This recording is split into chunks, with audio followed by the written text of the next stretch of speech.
ખોટું નથી લખ્યું. નહીં તો પેલા તો ઘણા બધા લોકો એમ કહેતા, હવે આ બધા વક્તાઓ ને આ બધા ડોસું આ બધા મંડળમાં ગાયા કરે, હવે આવું થોડું હોય. બીજી લહેરમાં સાબિત થઈ ગયું કે ના, આવું હોય જ. કોઈ કોઈનું નથી રે, કોઈ કોઈનું નથી રે, અલ્યા નાહક નામરો બધા મથી મથી રે, કોઈ કોઈનું નથી રે.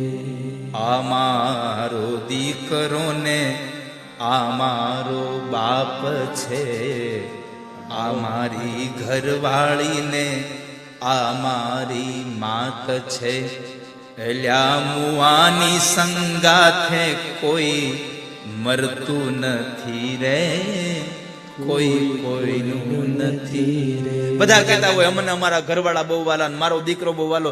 કોઈ એક પણ દાખલો મને જગતમાં બતાવો કે કોઈનું પ્રિય માણસ મરી ગયો ને એની પાછળ સળગવા તૈયાર થઈ ગયું હોય.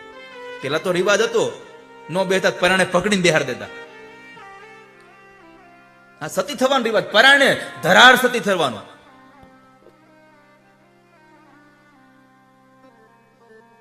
અત્યારે તો મર્યો ન હોય તે પેલા તો બીજું ગોતતા હોય. દવાખાનામાં હોય ને ડોક્ટર એમ કહેતા હોય કે હવાને વેન્ટિલેટર પર લેવા પડશે, ત્યાં બાજુ બીજું ગોતવાની તૈયારી કરી હોય. એક બેન બરાબર ઓફિસમાં નોકરી કરતા હતા અને કપાળમાં સિંદૂર તો પૂરે જ, તો અહીંયાથી લઈને અહીંયા સુધી સિંદૂર પૂરતા.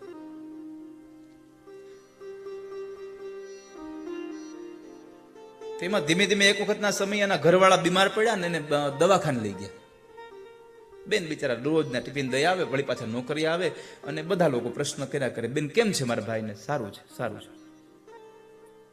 ડોક્ટરો ધીમે ધીમે કહેતા જાય કે હવાની તબિયત બગડતી જાય છે. એમાં બેન ધીમે ધીમે ઓલો સિંદૂર ઓછો મીંડા કરવા, એની સાઈઝ ઘટાડી ધીમે ધીમે ટૂંકી થવા માંડી.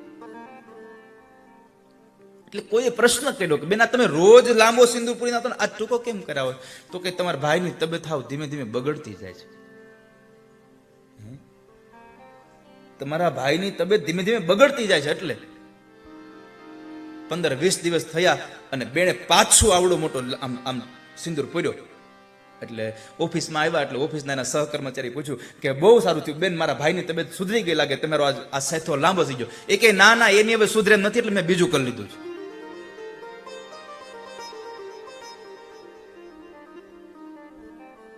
અલ્યા નાહક નામરો બધા મથી